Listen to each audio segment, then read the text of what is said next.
Hola, soy Alma Dormida. El destino de las piratas tras ser capturadas. Cuando pensamos en piratas, casi siempre nos vienen a la mente figuras masculinas, barbas enmarañadas, espadas oxidadas y barcos cargados de pólvora. Hollywood ha reforzado esa imagen durante décadas. Sin embargo, la historia real guarda un secreto que sorprende. Entre los océanos infestados de corsarios también navegaron mujeres, y no pocas. Sus nombres fueron temidos, sus hazañas recordadas y sus castigos, cuando fueron capturadas, resultaron tan duros como memorables. Estas mujeres no solo lucharon con sables, también con la sociedad que las rodeaba. En un mundo que les prohibía casi todo, ellas desafiaron cada regla y se lanzaron a un destino incierto. Pero ¿qué ocurría cuando la marea cambiaba y la justicia finalmente las atrapaba? Rachel Wall, la embaucadora de Nueva Inglaterra, Rachel Wall, nació en la pobreza en Pensilvania en 1760. Hija de campesinos, creció rodeada de privaciones y sueños rotos. A los 16 años conoció a George Wall, un pescador que le prometió una vida mejor. Ella creyó haber encontrado su salvación, pero George guardaba un secreto. En invierno, cuando la pesca escaseaba, se unía a bandidos que saqueaban granjas aisladas. Rachel descubrió la verdad de la forma más brutal, al hallar joyas robadas escondidas en su propia casa. Pero en lugar de denunciarlo, exigió participar. Tenía hambre, rabia y un instinto de supervivencia que superaba cualquier moral. Juntos diseñaron una estrategia calculada. Durante tormentas costeras, fingían naufragios cerca de Boston. Rachel, con su apariencia vulnerable, pedía ayuda a los barcos que se acercaban compasivamente. En el momento en que la tripulación bajaba la guardia, George y su banda atacaban sin piedad. Asesinaban a los marineros y saqueaban la carga. En menos de un año, aquella farsa mortal dejó más de 24 muertos. Rachel se transformó en una criminal experimentada, capaz de hundir un cuchillo de cocina en el cuello de un hombre sin titubear. Pero la suerte no perdona a nadie. Un invierno verdadero se llevó a George en un naufragio real. Rachel quedó sola, sin dinero y con un historial sangriento. Decidió continuar en solitario asaltando transeúntes en Boston. Su última víctima sobrevivió y la delató. Arrestada, fue juzgada y condenada a la horca en 1789. Rachel fue la última mujer ejecutada públicamente en Massachusetts. Sus últimas palabras fueron casi un susurro. Solo lamento no haberme convertido en una mejor hija y esposa. Jeanne de Clisson, la leona de Bretaña, siglo XIV. Retrocedamos unos siglos, hasta la Francia del siglo XIV. Allí vivió Jeanne de Clisson, conocida como la leona de Bretaña. Su historia comienza con una tragedia personal. Su esposo, Olivier IV de Clisson, fue acusado de traición y ejecutado injustamente por orden del rey francés Felipe VI. Devastada por la pérdida, Jeanne juró venganza. Vendió sus tierras, reclutó una flota de barcos y pintó sus velas de negro y rojo, colores de muerte. A bordo de lo que llamaban la Flota Negra, Jeanne se dedicó durante más de una década a atacar barcos franceses en el Canal de la Mancha. No era una pirata movida por la codicia, sino por la furia. Las crónicas aseguran que, tras cada captura, Jeanne ejecutaba personalmente a los nobles franceses, dejando vivos a los marineros comunes para que difundieran su leyenda. La corona la declaró enemiga del Estado, pero nunca logró capturarla. Jeanne finalmente se retiró a Bretaña, donde murió en paz hacia 1359. Su nombre quedó grabado en la memoria colectiva como ejemplo de cómo la venganza podía transformar a una mujer en una figura respetada y temida en todo un reino. Grace O'Malley, la reina pirata de Irlanda, siglo XVI, 2 siglos después, en Irlanda del siglo XVI, surgió otra figura poderosa, Grace O'Malley, conocida en gaélico como Grain Maol. Hija de un jefe clan, desde pequeña mostró una determinación feroz. Cuando su padre intentó dejarla en tierra porque su cabello largo se enredaría en las cuerdas del barco, ella se lo cortó al ras y exigió embarcar. De adulta heredó no solo los navíos familiares, sino también el espíritu de liderazgo. Controlaba rutas comerciales, cobraba peajes a barcos que pasaban por sus dominios y mantenía una flota de más de 100 hombres leales. No era simplemente una ladrona, era una estratega política. Cuando Inglaterra, bajo Isabel I, intentó someter Irlanda, Grace se convirtió en símbolo de resistencia. Participó en guerras, negoció alianzas y llegó incluso a entrevistarse cara a cara con la propia reina en Londres, en 1593. Se presentó ante ella sin arrodillarse, rompiendo todos los protocolos. El encuentro es legendario. 2 reinas, una con corona, la otra con espada. Isabel le concedió el perdón para su hijo y hermano prisioneros, aunque nunca logró doblegarla del todo.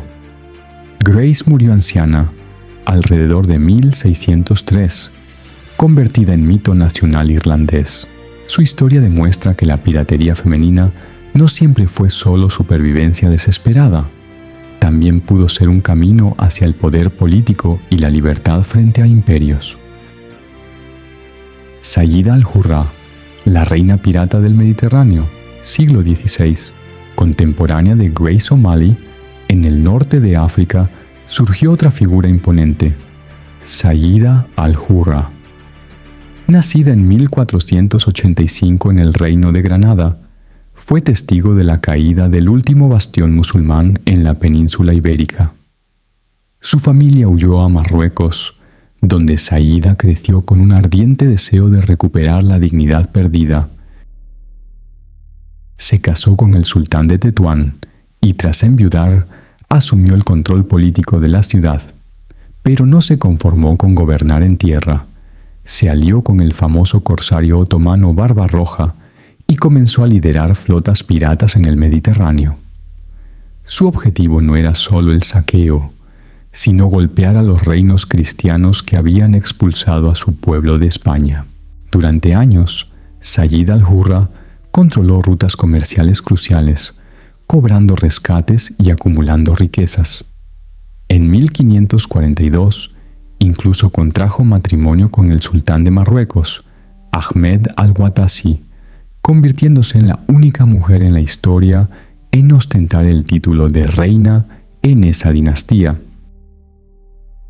Su poder terminó abruptamente en 1545, cuando un golpe político la destituyó. Sin embargo, nunca fue ejecutada ni encarcelada. Vivió sus últimos años en relativa calma, aunque alejada del poder. Hoy en Marruecos se la recuerda como símbolo de resistencia y astucia. Anne Bonny y Mary Read, las rebeldes del Caribe, siglo XVIII. En el apogeo de la piratería caribeña surgieron las más célebres piratas femeninas, Anne Bonny y Mary Read. Sus nombres quedaron grabados en la mitología caribeña por desafiar tanto a la corona británica como a los propios códigos de género. Anne Bonny nació en Irlanda pero emigró a Carolina del Sur. Temperamental e indomable, pronto se enamoró de John Calico Jack Rackham, un pirata carismático que comandaba un barco veloz. Ella abandonó a su esposo legítimo y se lanzó al mar junto a él. Mary Read, en cambio, llevaba el disfraz consigo desde niña. Criada como varón para heredar una fortuna que no le correspondía, aprendió a pelear como soldado y a manejar armas con destreza. Cuando se unió a la tripulación de Calico Jack, Anne descubrió su secreto. En lugar de traicionarla, se convirtieron en aliadas inseparables.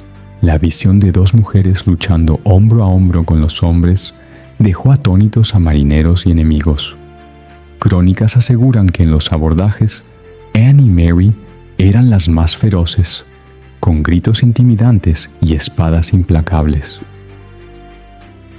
Pero la gloria duró poco. En 1720, el gobernador de Jamaica envió un buque de guerra que capturó a toda la tripulación. Los hombres, borrachos, se rindieron casi sin pelear. Solo Anne y Mary resistieron en cubierta, luchando hasta que fueron reducidas. El juicio fue rápido y ejemplar. Todos fueron condenados a la horca. Sin embargo, Anne y Mary revelaron algo inesperado. Ambas estaban embarazadas. La ley británica no permitía ejecutar a mujeres en ese estado. Se pospuso la sentencia. Mary murió en prisión de fiebre poco después de dar a luz. Anne, en cambio, desapareció de los registros. Algunas teorías dicen que su padre, un hombre influyente, pagó por su libertad. Otros creen que fue ejecutada en secreto. Lo cierto es que el mito de Anne Bonny siguió creciendo y hasta hoy es recordada como la pirata más famosa de la historia. Chen Yizhao, la emperatriz pirata de China, siglo XIX. Pero ninguna pirata femenina alcanzó el poder de Chen Yizhao, también conocida como Qin Shi. Nacida en Cantón en 1775, comenzó como trabajadora en un burdel flotante. Allí conoció al pirata Chen Yi, uno de los más temidos del mar de China. Se casaron en 1801 y tras la muerte de él, Qin Shi heredó todo su poder. En pocos años, dirigía una flota de más de 300 barcos y 20.000 hombres. Estableció un código estricto. Cualquier marinero que desobedeciera órdenes era ejecutado. Los saqueos debían repartirse equitativamente y se prohibía dañar a las mujeres capturadas bajo pena de muerte. El gobierno chino, aliado con potencias europeas, intentó destruirla, pero fue inútil. Sus flotas derrotaron a las armadas imperiales en múltiples batallas. Finalmente, en 1810, el emperador ofreció una amnistía general. Qin Shi aceptó y en lugar de ser ejecutada, se retiró con todas sus riquezas. Abrió un negocio de juegos de azar y murió en 1844 como una anciana respetada, una rareza absoluta en la historia de la piratería. Fanny Campbell, la pirata disfrazada de hombre, siglo XIX. A mediados del siglo XIX, en plena expansión del comercio marítimo, una joven estadounidense llamada Fanny Campbell desafió a la sociedad victoriana con una audacia inesperada. Nacida en Massachusetts, soñaba con aventuras que parecían reservadas únicamente a los hombres. Cuando su prometido fue capturado por piratas en el Caribe, Fanny tomó una decisión radical. Se vistió de marinero, ocultó su identidad femenina bajo ropas holgadas y se enroló en un barco mercante. Nadie sospechó de su secreto. Su carácter firme y sus habilidades para la navegación le ganaron respeto inmediato. Durante un ataque pirata, Fanny luchó con tal valentía que incluso los propios corsarios quedaron impresionados. Terminó uniéndose a ellos, no como víctima, sino como camarada. Con el tiempo, se convirtió en una figura influyente dentro de la tripulación, participando en saqueos, combates y estrategias navales. Lo más asombroso es que la historia de Fanny se hizo célebre gracias a una novela publicada en 1844, Fanny Campbell, The Female Pirate Captain.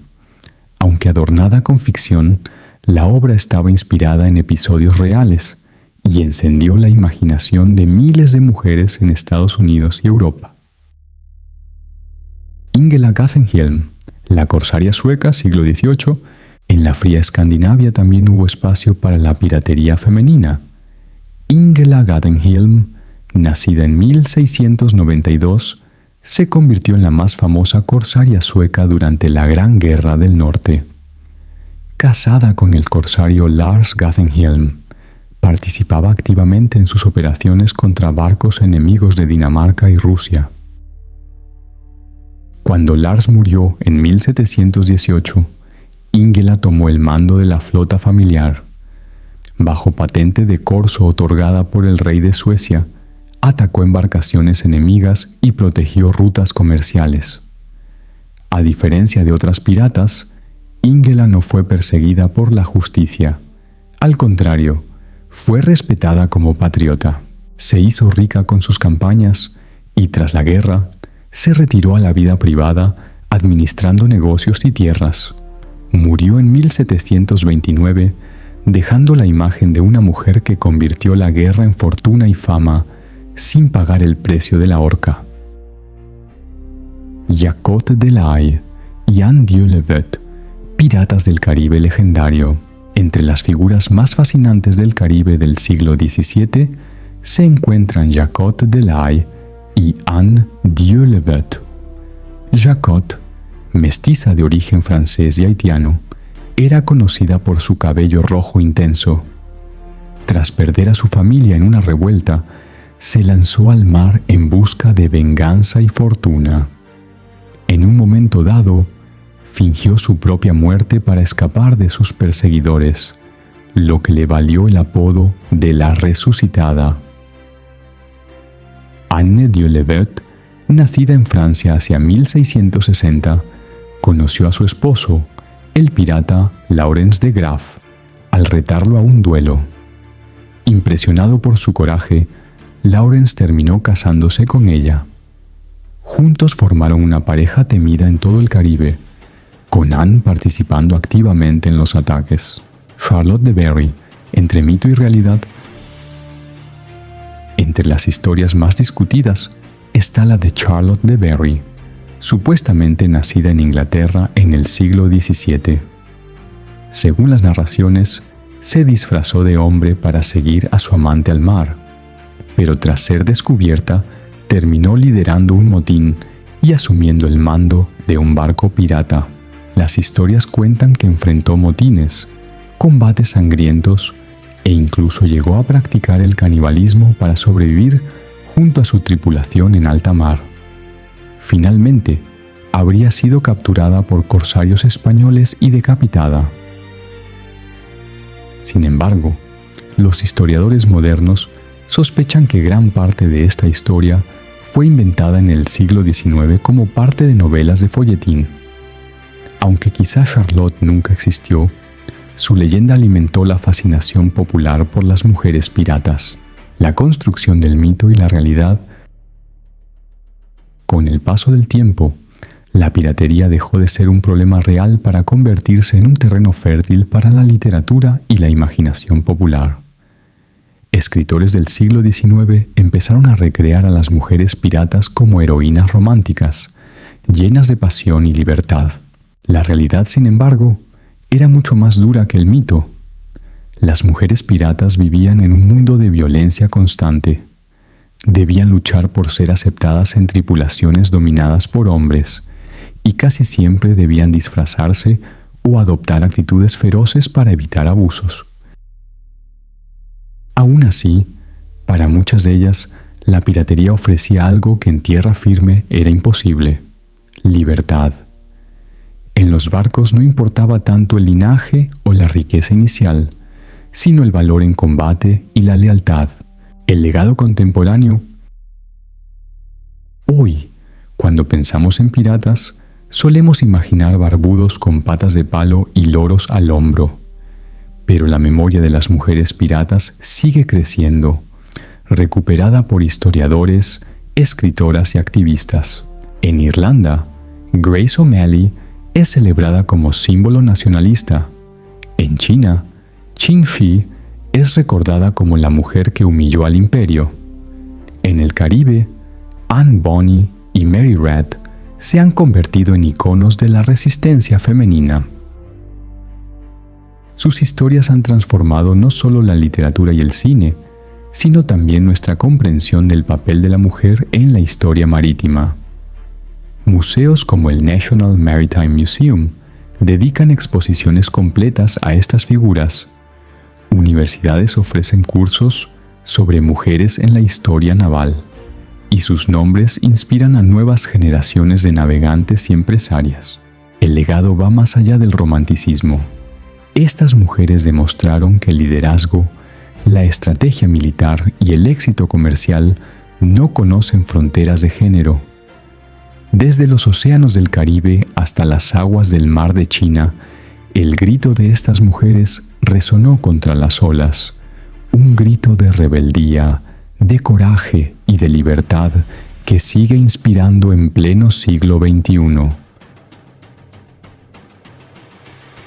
Barcos. Fantasma. Los secretos que el océano se niega a revelar. El café aún humeaba sobre la mesa. Ese pequeño detalle, tan cotidiano, fue lo primero que desconcertó a los hombres que subieron a inspeccionar el barco. No había gritos, ni cuerpos, ni señales de violencia. Solo una mesa puesta, un reloj detenido y un silencio que parecía tragarse las voces del mar.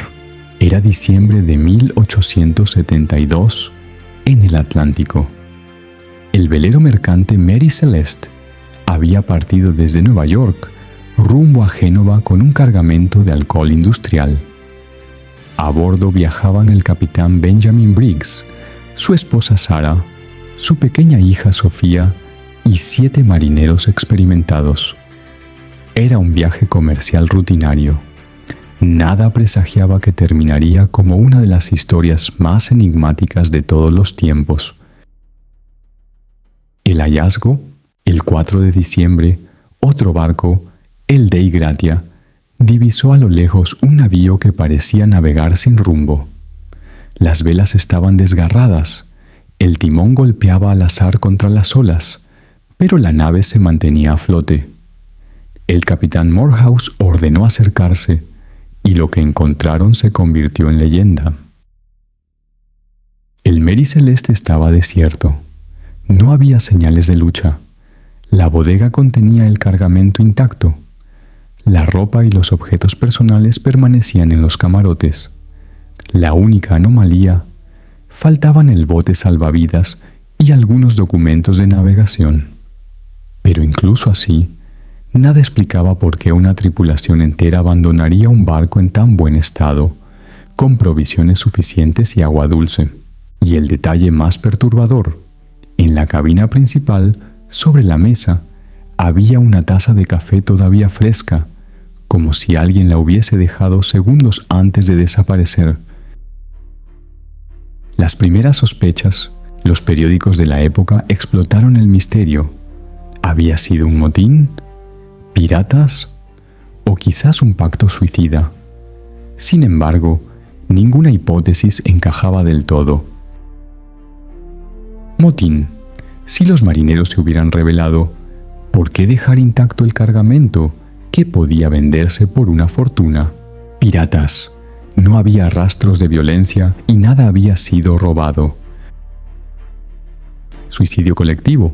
Improbable. La familia del capitán era profundamente religiosa y nada indicaba desesperación.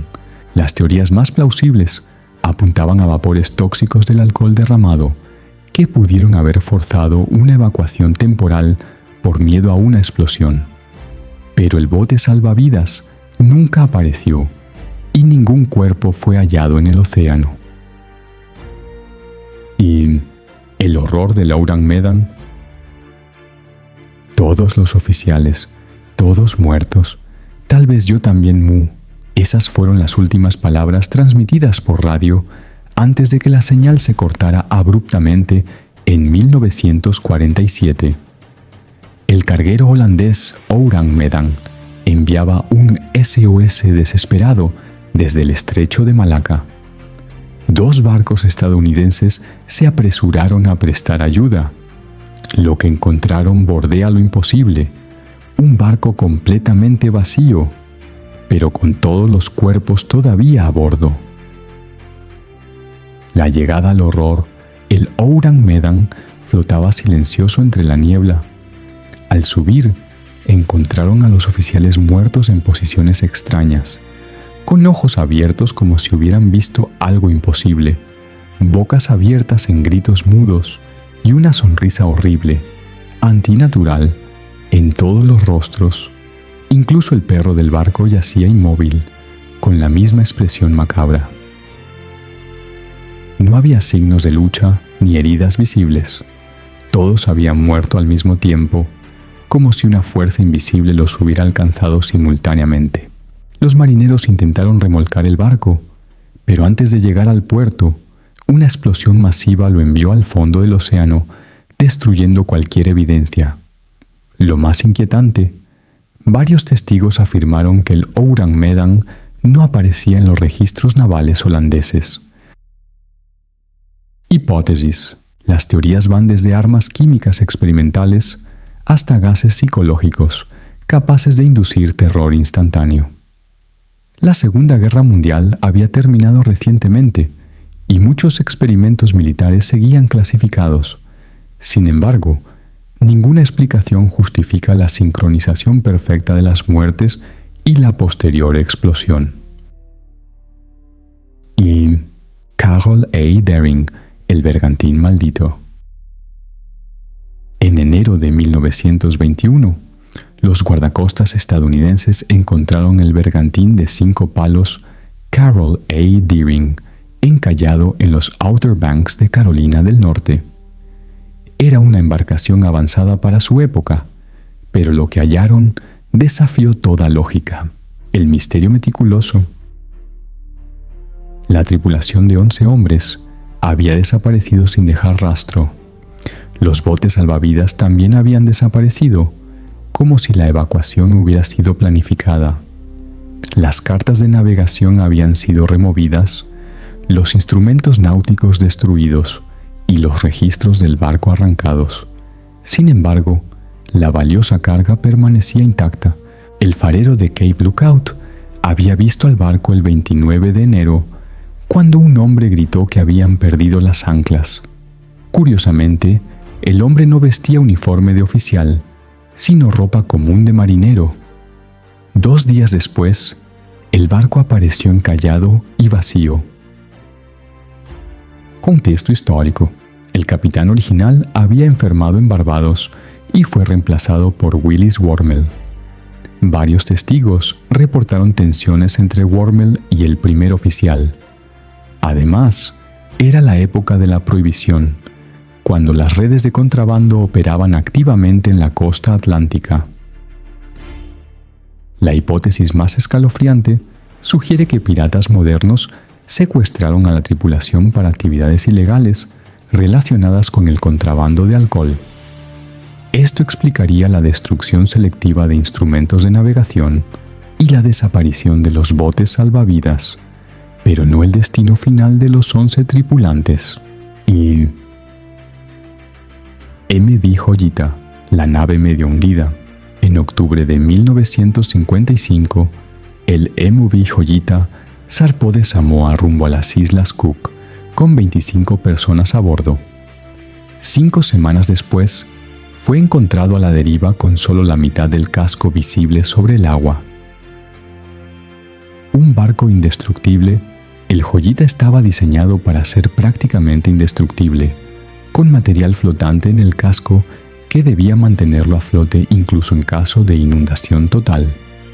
Sin embargo, estaba parcialmente hundido, sin señales de colisión ni explosión. Ninguno de los 25 ocupantes estaba a bordo. Los botes salvavidas habían desaparecido, pero los camarotes y la carga permanecían intactos. Las ventanas del puente estaban cubiertas con lona y aseguradas desde adentro, como si la tripulación intentara protegerse de algo desconocido. Teorías criminales. La zona del Pacífico donde desapareció el Joyita era conocida por la actividad de contrabandistas. Algunos investigadores sugieren que atacantes llevaron a todos los ocupantes, no por la carga, sino para venderlos como esclavos o eliminarlos. Algunos objetos de valor habían desaparecido, reforzando la idea de un secuestro selectivo. Y CAS-2, el barco fantasma del siglo XXI, en abril de 2007, 3 amigos australianos zarparon para un fin de semana de pesca a bordo del catamarán CAS-2. 3 días después, un helicóptero de rescate lo divisó navegando erráticamente cerca de la Gran Barrera de Coral. Tecnología versus misterio. Al abordar la embarcación, los rescatistas encontraron un escenario perturbadoramente normal. Mesa puesta para una comida, cocina con comida preparada, camas hechas y ropa colgada ordenadamente. Los teléfonos móviles, billeteras y documentos permanecían en su lugar. El motor estaba funcionando y el GPS indicaba cientos de kilómetros recorridos sin rumbo fijo. La cámara de video registraba a los 3 amigos disfrutando del viaje hasta el sábado por la mañana. El domingo ya no aparecían. Ningún chaleco salvavidas fue usado, las balsas inflables permanecieron intactas y los sistemas de comunicación no fueron activados. Este caso demuestra que incluso con GPS, cámaras de seguridad y comunicaciones satelitales, los barcos fantasma continúan siendo una realidad en el siglo XXI. Y patrones y teorías científicas. Los investigadores han identificado elementos comunes en estos casos, patrones recurrentes. Tripulaciones desaparecidas sin señales de violencia, barcos operativos navegando de manera errática o autónoma, equipos de comunicación intactos pero sin uso, evidencia de evacuación planificada desde el interior, desaparición de botes salvavidas y documentos de navegación, teorías científicas, fenómenos ambientales, gases oceánicos tóxicos, anomalías electromagnéticas o condiciones atmosféricas específicas podrían afectar el sistema nervioso, causando desde desorientación hasta muerte súbita. Factores psicológicos, el aislamiento extremo, el estrés prolongado y ciertas condiciones ambientales pueden inducir episodios colectivos de psicosis. Los marineros hablan de la llamada del mar, una compulsión irresistible que lleva a personas cuerdas a arrojarse al agua. Actividad criminal, redes de contrabando, piratería moderna y tráfico humano operan en aguas remotas, donde pueden manipular barcos sin ser detectados. Factores tecnológicos modernos. Con la navegación automatizada, un barco puede continuar operando y recorriendo cientos de kilómetros después de que la tripulación desaparezca.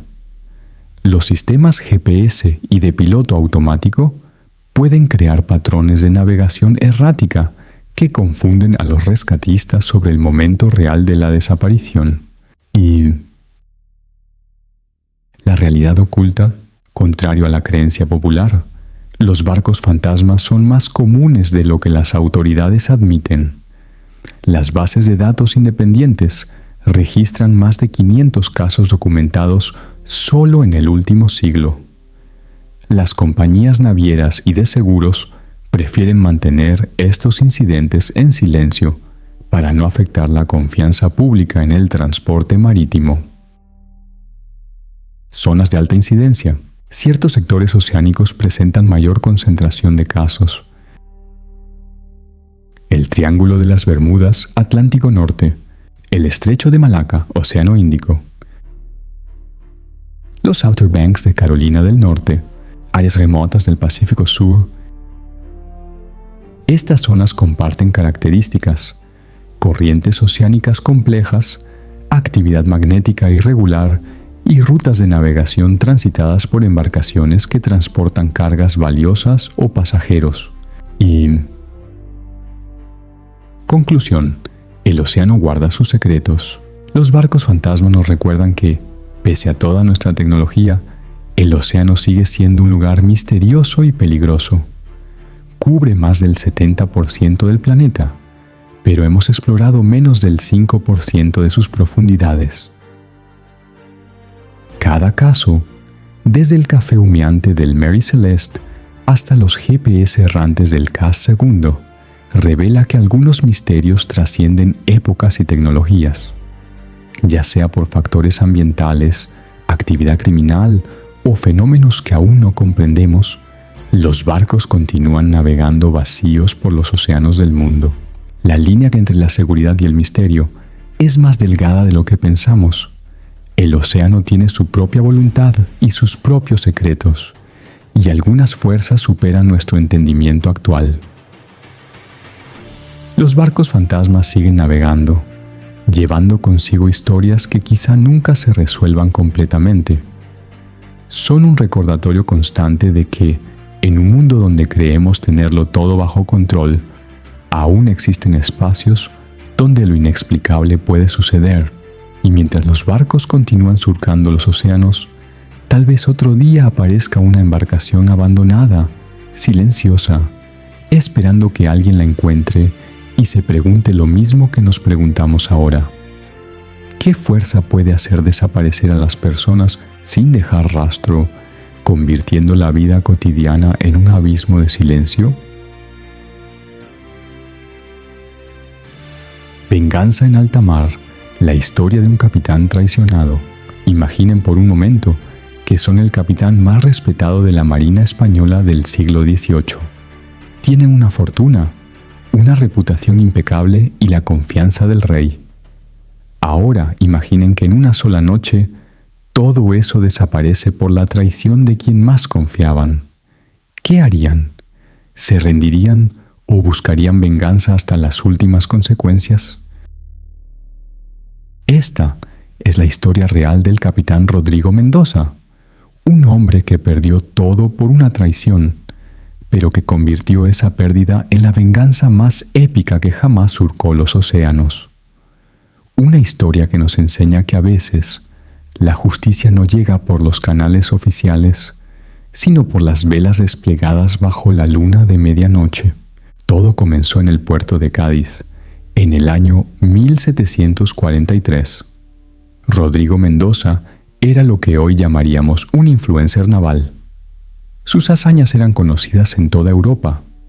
Había derrotado piratas ingleses, protegido galeones cargados de oro americano y salvado más vidas en el mar de las que podía contar. Era el tipo de hombre que cuando entraba a una taberna todos guardaban silencio para escuchar sus historias. Pero como suele pasar con los héroes, Rodrigo tenía un punto débil. Confiaba demasiado en las personas. Su mejor amigo era Fernando Vázquez, su segundo al mando desde hacía 15 años. Habían navegado juntos por todo el Atlántico.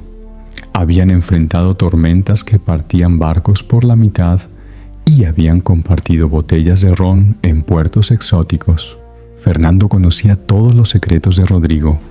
Sabía dónde guardaba sus mapas del tesoro.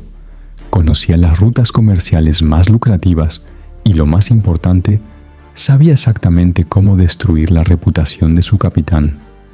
Y eso fue precisamente lo que hizo.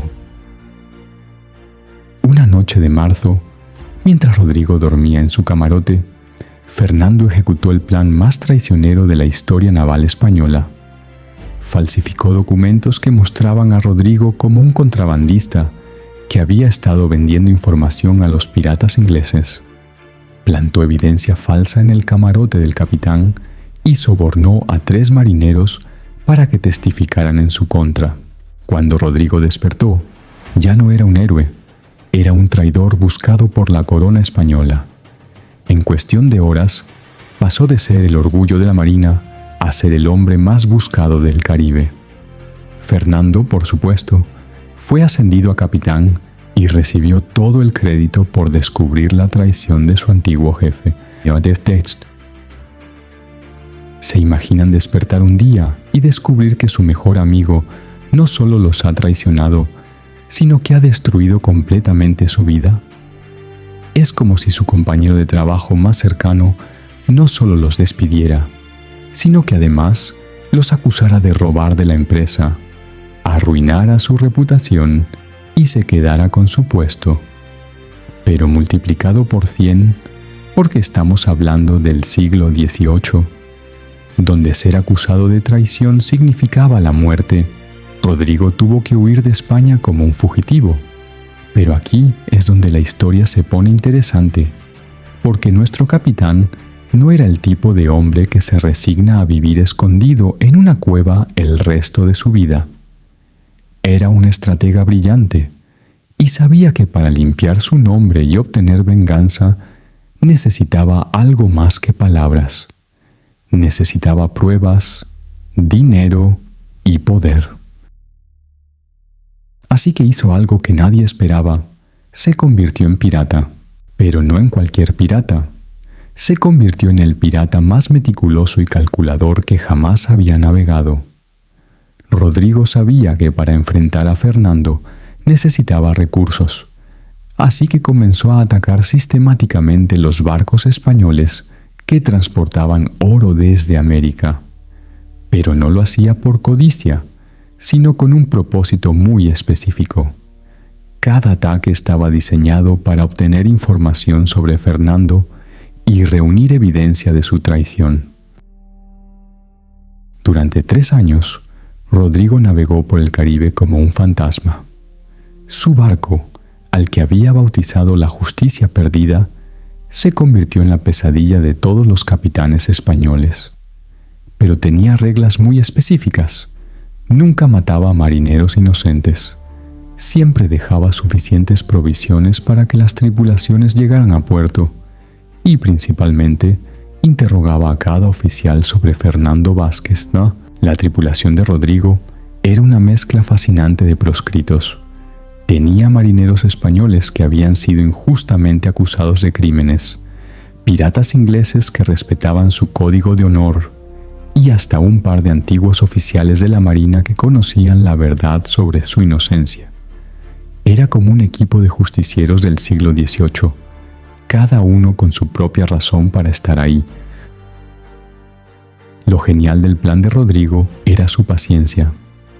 Mientras Fernando disfrutaba de su nueva posición como capitán, viviendo en una mansión en Cádiz y contando historias sobre cómo había descubierto la traición de su antiguo capitán, Rodrigo estaba construyendo meticulosamente su venganza. En cada puerto que visitaba, Rodrigo dejaba pistas. Sobornaba a escribanos para que investigaran los documentos que Fernando había presentado como evidencia. Compraba información a comerciantes que habían visto a Fernando reunirse con sospechosos la noche de la supuesta traición.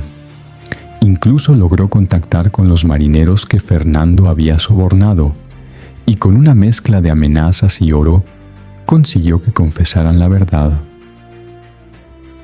Pero la pieza clave de su venganza llegó de la forma más inesperada. Durante un ataque a un galeón español, Rodrigo capturó una correspondencia privada entre Fernando y un comerciante inglés. Las cartas revelaban que Fernando no solo había traicionado a Rodrigo, sino que él mismo había estado vendiendo información a los enemigos de España durante años. La acusación que había hecho contra Rodrigo era en realidad una confesión de sus propios crímenes. ¿Se imaginan la ironía? Fernando había acusado a Rodrigo de traición para cubrir su propia traición. Era como si alguien los acusara de robar su propio dinero para que nadie sospechara que ellos son los verdaderos ladrones. Con estas cartas en su poder, Rodrigo finalmente tenía lo que necesitaba, pero no iba a simplemente enviar la evidencia a las autoridades españolas. No, eso habría sido demasiado simple para un hombre que había pasado 3 años planeando la venganza perfecta. Rodrigo sabía que Fernando estaría navegando de regreso a España después de una misión en las Antillas. Conocía las rutas que utilizaría, sabía exactamente dónde estaría y cuándo. Así que preparó la emboscada más espectacular de la historia naval. En una noche sin luna de octubre de 1746, cerca de las Islas Canarias, Fernando se encontró rodeado por una flota de 5 barcos piratas. Pero no era una flota cualquiera. Todos los barcos estaban iluminados por antorchas, y en cada uno ondeaba una bandera con el escudo de armas de la familia Mendoza. Cuando Fernando se dio cuenta de quién lo había encontrado, debe haber sentido que el mundo se le venía encima. Era como si un fantasma hubiera regresado del pasado para ajustar cuentas. Rodrigo no atacó inmediatamente. En lugar de eso, se acercó al barco de Fernando en un pequeño bote, acompañado solo por 2 hombres. Quería que su antiguo amigo lo viera cara a cara antes de conocer su destino. La conversación entre ambos capitanes duró más de 1 hora. Los marineros de ambos barcos observaban en silencio mientras los 2 hombres, que una vez habían sido como hermanos, se enfrentaban por última vez. Fernando intentó negarlo todo. Luego suplicó perdón. Finalmente trató de sobornar a Rodrigo con información sobre otros tesoros escondidos. Pero Rodrigo no había venido a negociar, había venido a impartir justicia. Le mostró a Fernando las cartas que había interceptado, las confesiones de los marineros sobornados y todos los documentos que demostraban no solo su propia inocencia, sino la traición de Fernando. En ese momento, Fernando se dio cuenta de que había perdido. No solo había perdido, sino que había perdido contra el mejor estratega naval de su generación. Rodrigo le ofreció a Fernando 2 opciones. La primera, un duelo honorable en una isla desierta, donde solo uno de los 2 saldría vivo. La segunda, ser entregado a las autoridades españolas con toda la evidencia de su traición, lo que significaría no solo la muerte, sino la deshonra pública y la ruina de su familia. Fernando, que había sido un cobarde desde el principio, eligió una tercera opción que Rodrigo no había ofrecido. Intentó huir durante la noche, pero Rodrigo había anticipado incluso eso. Sus barcos habían rodeado completamente el área, y cuando Fernando intentó escapar bajo la cobertura de la oscuridad, se encontró con que no había salida. Era como intentar huir de una cárcel donde las barras estaban hechas de océano y los guardias eran barcos piratas. La persecución fue intensa. Fernando navegó desesperadamente hacia el norte, buscando aguas controladas por la Marina española, pero los barcos de Rodrigo eran superiores. Cerca de la costa de Portugal, el barco de Fernando encalló en los arrecifes. Cuando Rodrigo abordó el barco varado, encontró a Fernando escondido en la bodega, suplicando por su vida, pero Rodrigo era un hombre de honor, incluso en su venganza. No ejecutó a Fernando en ese momento. En lugar de eso, lo llevó de vuelta a España como prisionero, junto con toda la evidencia de su traición. La llegada de Rodrigo al puerto de Cádiz fue uno de los espectáculos más extraordinarios del siglo XVIII. Imaginen la escena. El hombre que había sido declarado traidor y fugitivo 3 años antes regresaba como un héroe, trayendo consigo al verdadero traidor y pruebas irrefutables de su propia inocencia. Las autoridades españolas se encontraron en una situación muy incómoda. Habían pasado 3 años persiguiendo al hombre equivocado, mientras el verdadero traidor había estado viviendo como un héroe en sus propias narices. Era como descubrir que habían estado arrestando al detective mientras el criminal vivía en la casa del jefe de policía. Fernando fue juzgado y ejecutado públicamente por traición. Su familia perdió todos sus títulos y propiedades, que fueron entregados a Rodrigo como compensación.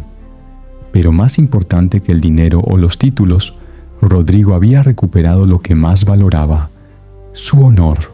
El rey Carlos III no solo perdonó a Rodrigo, sino que lo ascendió a almirante y le otorgó una pensión de por vida. Además, le encargó una misión especial: limpiar el Caribe de piratas, utilizando los mismos métodos que había perfeccionado durante sus años como proscrito. Rodrigo aceptó la misión, pero con una condición: Quería conservar su barco, la Justicia Perdida y su tripulación de marginados. El rey accedió, y así nació la flota más temida y respetada del Caribe español. Durante los siguientes 10 años, Rodrigo navegó por aguas americanas como el brazo vengador de la corona española. Su fama creció tanto que muchos piratas simplemente se rendían al ver sus velas en el horizonte. Conocían la historia del capitán que había regresado de entre los muertos para obtener justicia, y sabían que enfrentarlo significaba enfrentar no solo a un estratega brillante, sino a un hombre que había convertido la venganza en un arte. Pero la historia de Rodrigo nos enseña algo más profundo que la simple búsqueda de venganza. Nos muestra que cuando el sistema falla, cuando las instituciones no protegen a los inocentes, un hombre puede convertirse en su propio sistema de justicia. Rodrigo actuaba por principio, no por odio. Creía que alguien tenía que restaurar el equilibrio. Su historia se convirtió en leyenda en todo el mundo hispano. Los marineros contaban sus aventuras en las tabernas, los comerciantes hablaban de su honor en los puertos, y las madres les contaban a sus hijos sobre el capitán que nunca se rindió ante la injusticia. Rodrigo murió en 1762, a los 68 años, en su cama en Cádiz, rodeado por una familia que lo amaba y respetaba. En su funeral, además de nobles y oficiales de la marina, estuvieron presentes docenas de antiguos piratas que habían navegado con él, comerciantes que habían sido salvados por él y marineros que habían aprendido de él lo que significaba el verdadero honor. Su tumba tiene una inscripción muy simple.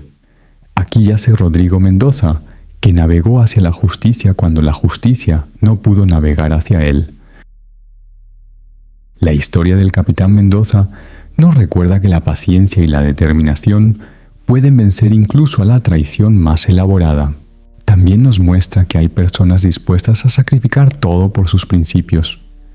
Rodrigo eligió demostrar su inocencia y obtener justicia, sin importar el costo. En nuestro mundo moderno, donde la injusticia a veces prevalece, la historia de Rodrigo Mendoza nos recuerda que la perseverancia puede triunfar sobre la traición, porque al final del día, siempre habrá alguien dispuesto a navegar hasta los confines del mundo para restaurar la verdad. Y a veces, esa persona llevará una bandera pirata, pero tendrá el corazón de un verdadero héroe. El Código de los Piratas, Leyes y Traiciones. Si te dijera que los piratas del siglo XVIII creaban leyes más justas que muchos gobiernos modernos, ¿me creerías? Mientras los nobles europeos decidían el destino de millones desde sus palacios, en los mares, una banda de ladrones establecía la democracia más pura que el mundo había visto. En estos barcos, un voto valía más que un título, y la traición se pagaba con la vida. Bienvenido al universo de los códigos piratas. Imagina despertar una mañana de 17:15 en una taberna de Tortuga. El ron barato quema tu garganta, tus últimas monedas se han ido en una partida de dados y tu única opción es unirte a la tripulación del capitán más temido del Caribe. Antes de subir a bordo, te entregan un documento, el Código Pirata. Firmarlo significa aceptar vivir bajo leyes extrañas y, paradójicamente, democráticas. El primer artículo sorprende. Todo hombre tendrá voz y voto en los asuntos importantes. En tierra firme, solo los nobles podían decidir sobre grandes cuestiones. En el mar, un ex esclavo podía tener la misma voz que el hijo de un conde arruinado. La democracia pirata no conocía clases sociales, solo coraje y lealtad. Tu pasado no importaba, tu voto contaba igual. Pero la democracia tenía su precio. El segundo artículo era claro. Quien robe a un compañero será abandonado en tierra desierta con una pistola y una bala. Los piratas podían saquear medio mundo, pero tocar las pertenencias de un hermano de tripulación equivalía a sentencia de muerte. Ironía: ladrones que castigaban el robo interno más severamente que cualquier tribunal real. Las reglas de combate seguían la misma lógica. Antes de cada ataque, la tripulación votaba: atacar o buscar otra presa. Nada de órdenes absolutas del capitán. Si la mayoría consideraba demasiado el riesgo, se buscaba otro objetivo. Cada pirata evaluaba personalmente si valía la pena arriesgar la vida. Era democracia aplicada a la guerra. Henry Morgan, uno de los corsarios más exitosos del siglo XVII, perfeccionó este sistema. Antes de atacar Panamá en 1671, reunió a sus 2000 hombres en una asamblea que duró 3 días. Cada cual expuso dudas, propuso estrategias y votó sobre la distribución del botín. Al final, todos participaron en la decisión. Morgan comprendía que un pirata convencido luchaba mejor que 10 soldados obligados. El reparto del tesoro seguía matemáticas precisas. Capitán, 2 partes. Contramaestre y carpintero, 1,5 partes. Marineros veteranos, 1 parte. Novatos, 0,5 partes.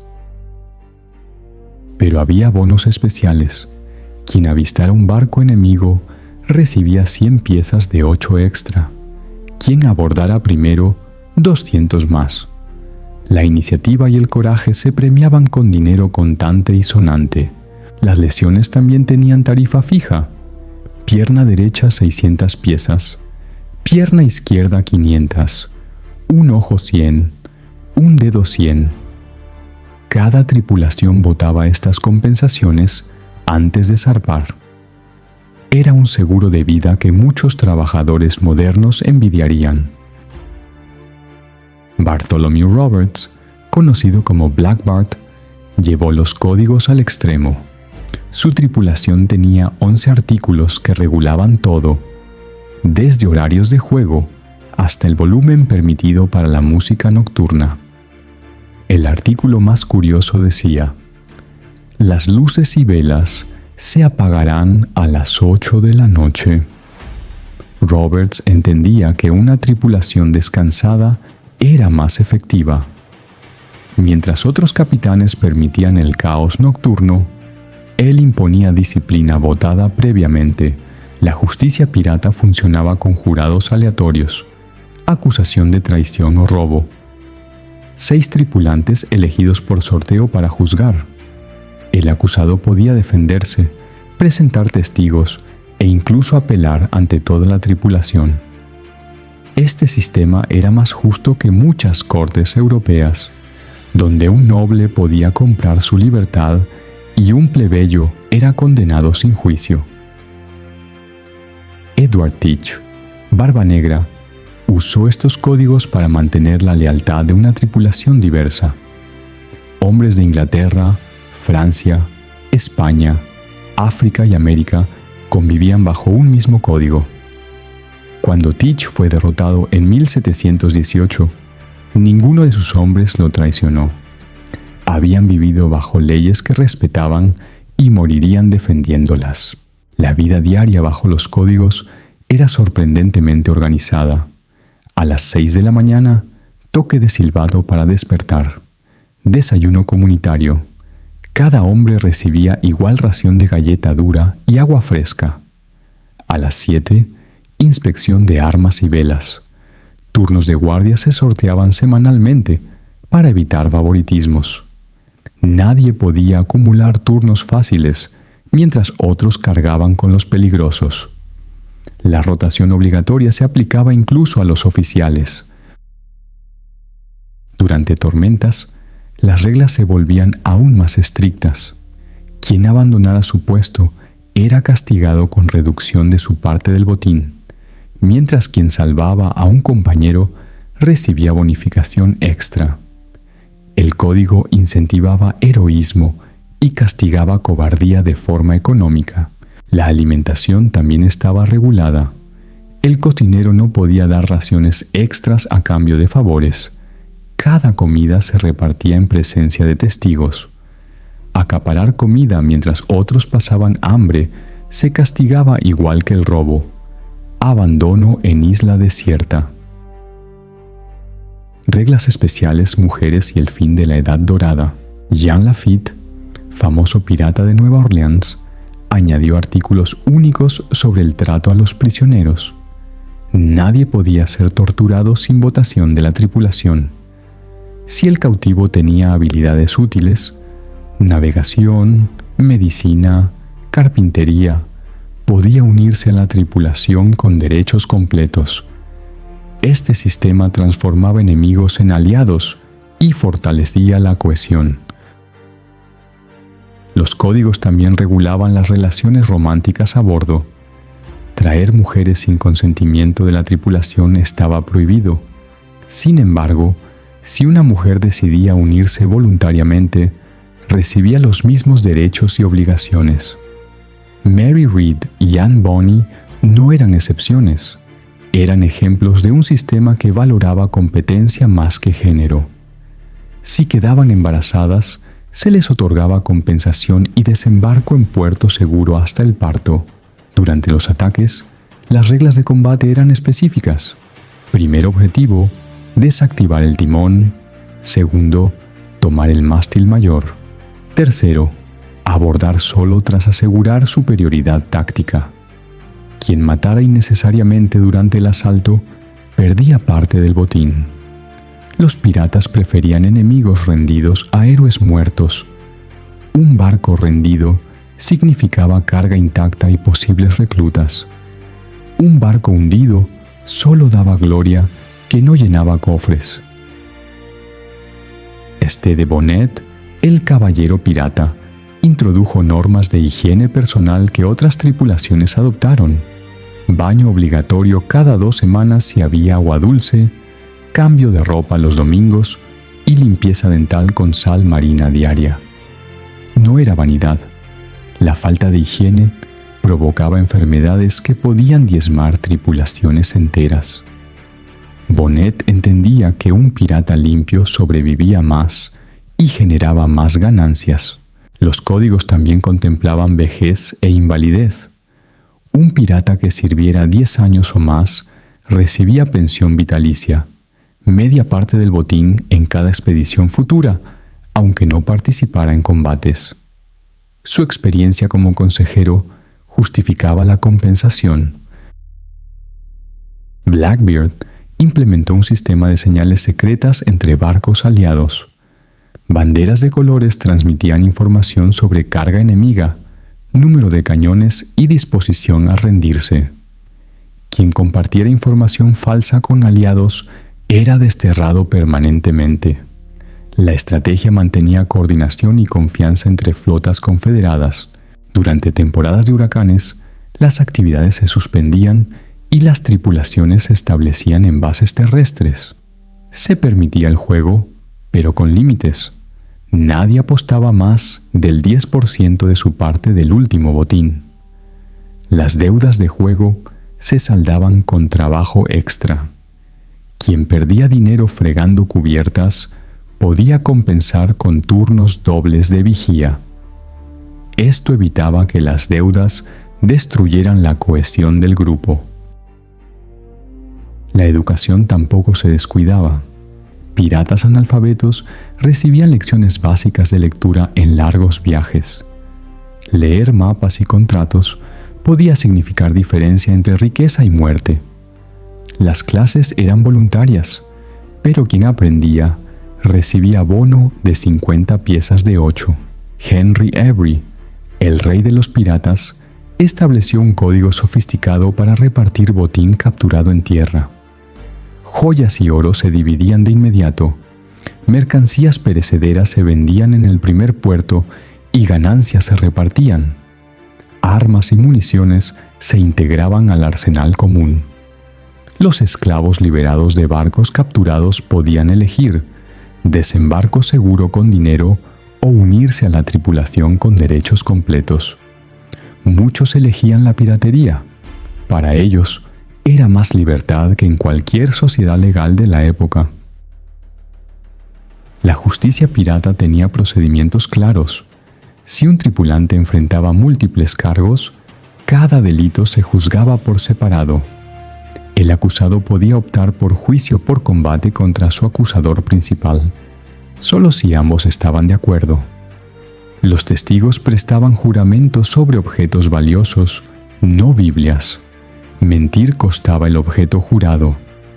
Era un sistema que hacía el perjurio caro y personal. Calico Jack instituyó reglas de mantenimiento del barco. Cada tripulante tenía tareas rotativas: calafatear grietas, remendar velas, limpiar cañones. El descuido se castigaba con reducción de ración de ron, castigo severo entre marineros. Los mapas de tesoros enterrados no eran leyenda romántica. Cuando el botín era demasiado pesado, se enterraba temporalmente y las coordenadas se dividían entre varios tripulantes para evitar traiciones. El final de la Edad Dorada llegó gradualmente. Los gobiernos europeos ofrecieron amnistías que dividieron las comunidades piratas. Woodes Rogers, gobernador de las Bahamas, prometió perdón a cambio de información sobre otros piratas. La estrategia funcionó. La lealtad basada en beneficios mutuos se desmoronó cuando los incentivos legales superaron a los ilegales. Pero el código también aplicaba justicia brutal. Homosexualidad y violación eran castigadas con muerte inmediata, sin juicio ni apelación. Estos actos destruyeron la armonía grupal y se eliminaban de raíz, manteniendo orden en espacios donde 150 hombres convivían meses sin tocar tierra. Las mujeres piratas como Anne Bonny y Mary Red tenían los mismos derechos y obligaciones, con adaptaciones inteligentes. Podían votar, recibir botín y ocupar cargos importantes. Si quedaban embarazadas, recibían compensación y desembarco en puerto seguro hasta el parto. Los piratas resolvieron la conciliación laboral siglos antes que muchas sociedades modernas. Definir traición no era simple. Desertar antes de combate o revelar la posición a las autoridades sí era traición. Abandonar la tripulación en puerto para unirse a otra no lo era, siempre que avisaran previamente. Esta distinción protegía la libertad individual, castigando solo actos que ponían en peligro al grupo. Calico Jack Rackham estableció reglas únicas.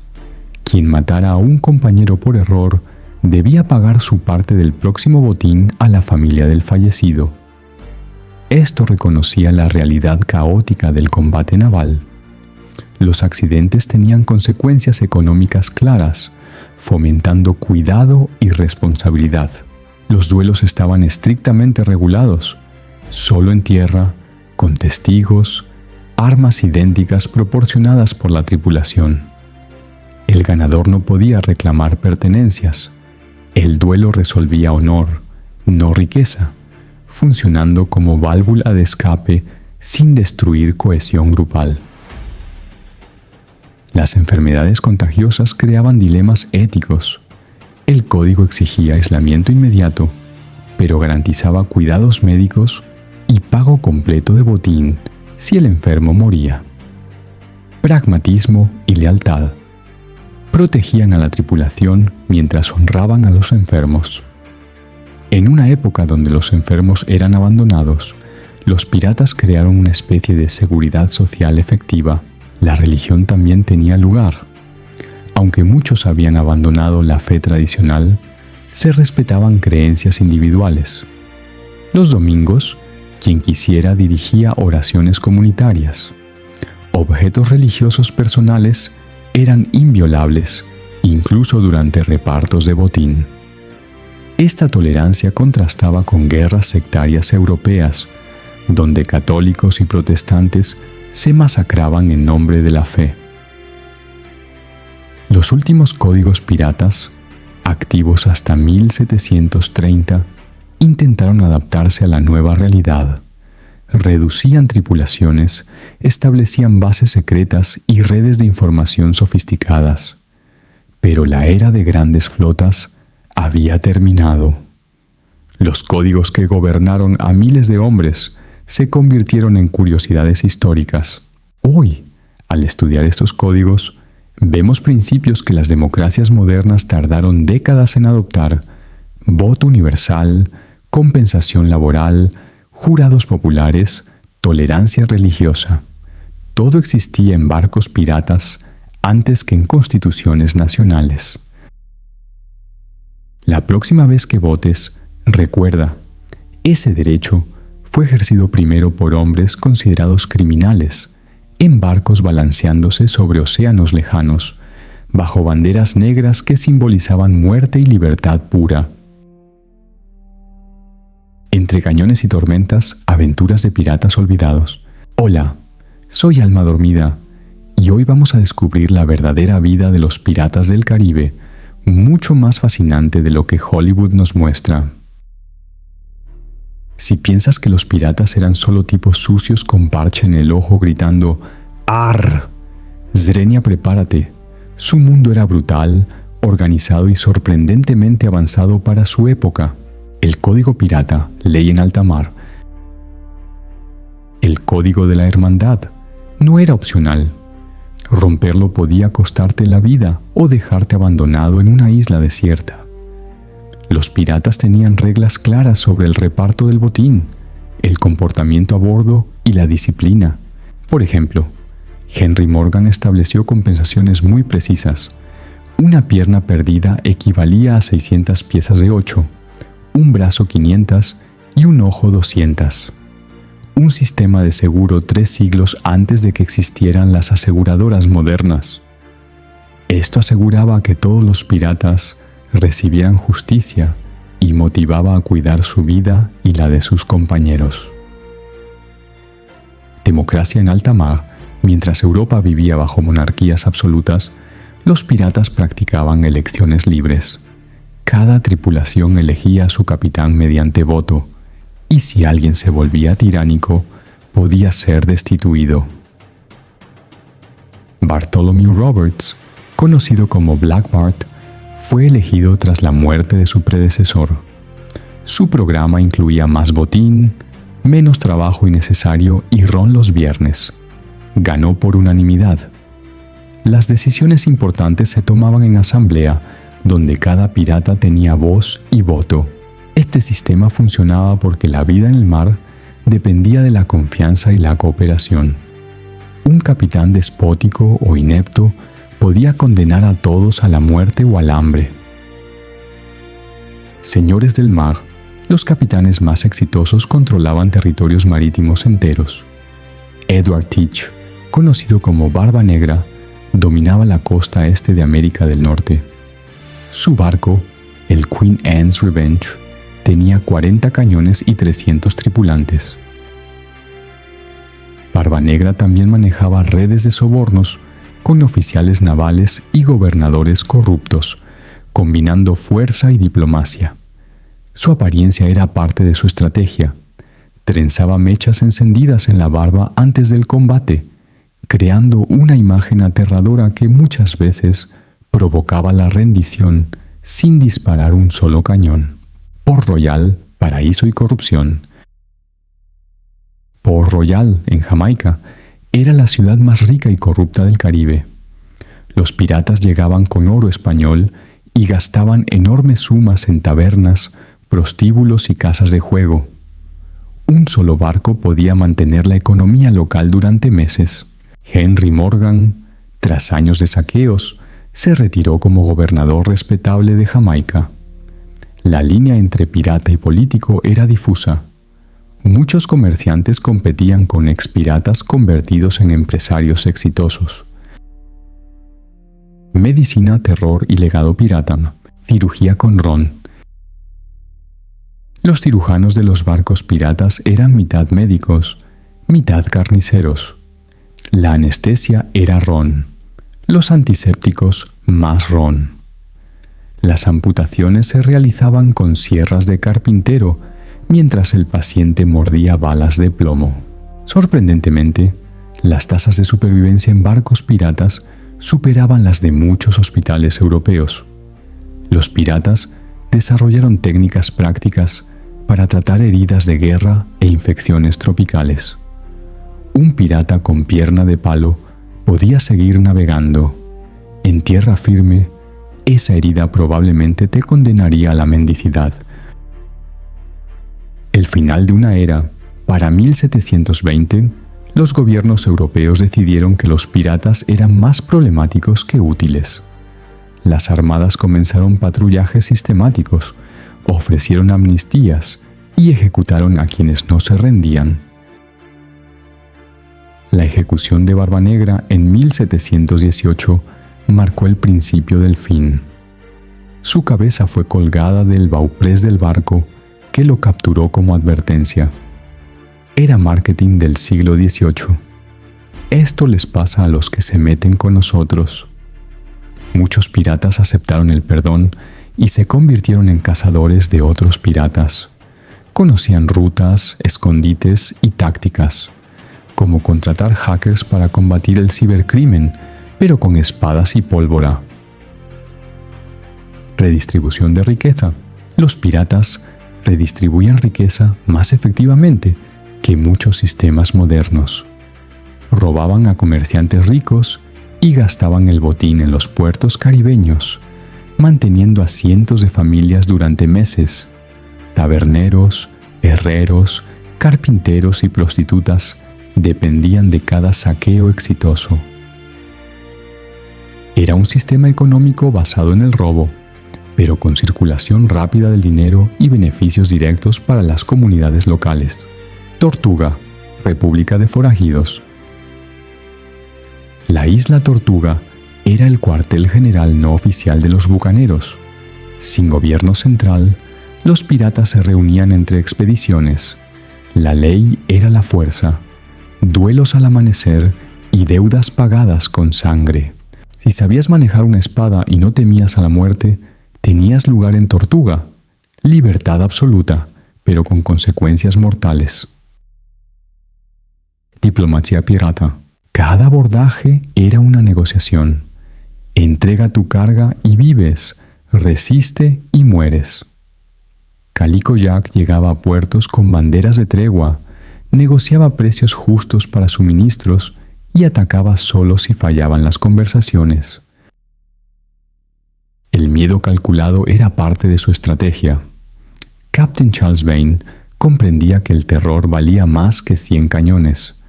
Torturaba a algunos prisioneros y liberaba a otros, creando incertidumbre y leyenda antes de disparar un solo cañón. La caída de Port Royal. El 7 de junio de 1692, un terremoto destruyó Port Royal, la ciudad más rica y corrupta del Caribe. En 3 minutos, 2/3 de la ciudad se hundieron en el mar. Piratas y habitantes sobrevivientes interpretaron esto como un juicio divino. Tabernas llenas de piratas borrachos desaparecieron bajo las aguas.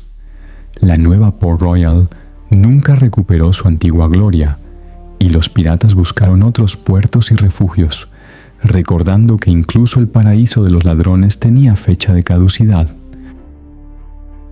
El legado pirata. Los piratas del Caribe no eran héroes románticos, eran criminales violentos que crearon sistemas sociales modernos. Democracia interna y elecciones de capitanes, seguro médico y compensaciones por heridas. Meritocracia basada en habilidades, no en nacimiento. Redistribución de riqueza dentro de comunidades locales. Aunque brutal, su mundo era honesto. Las reglas eran claras y las consecuencias inmediatas. El mérito personal importaba más que el origen familiar. Cuando estudias la historia pirata real, no encuentras villanos unidimensionales. Encuentras seres humanos complejos que lograron algo extraordinario en medio del caos. Organización, estrategia y hasta justicia social en alta mar. La próxima vez que veas una película de piratas, recuerda, la realidad era más extraña, más compleja y más fascinante que cualquier ficción. Y quién sabe, algunos de sus principios organizativos tal vez funcionarían mejor que sistemas modernos, aunque probablemente es mejor mantener los recursos humanos sin espadas. Si te gustó este video, apoya el canal, dale me gusta, compártelo y suscríbete. Supervivencia en el mar. La dieta pirata era dura. Galletas de marinero, hardtack, tan duras que podían romperse como ladrillos. Carne salada de dudosa procedencia y frijoles. Pero cuando capturaban barcos cargados de especias y frutas tropicales, celebraban banquetes dignos de la realeza. La comida dependía de la suerte y del botín. Mujeres piratas. Contrario a lo que se piensa, hubo mujeres que se ganaron la reputación de ser más peligrosas que muchos hombres. Anne Bonny y Mary Read navegaron con Calico Jack, y cuando fueron capturadas, ellas siguieron luchando mientras el capitán se escondía en la bodega. Anne Bonny, irlandesa y de temperamento explosivo, tenía puntería letal y filosofía simple. Si no puedes manejar a una mujer con espada, no mereces estar en el mismo barco. Mary Read pasó gran parte de su vida haciéndose pasar por hombre y ganó el respeto de toda la tripulación gracias a su coraje y habilidad en combate.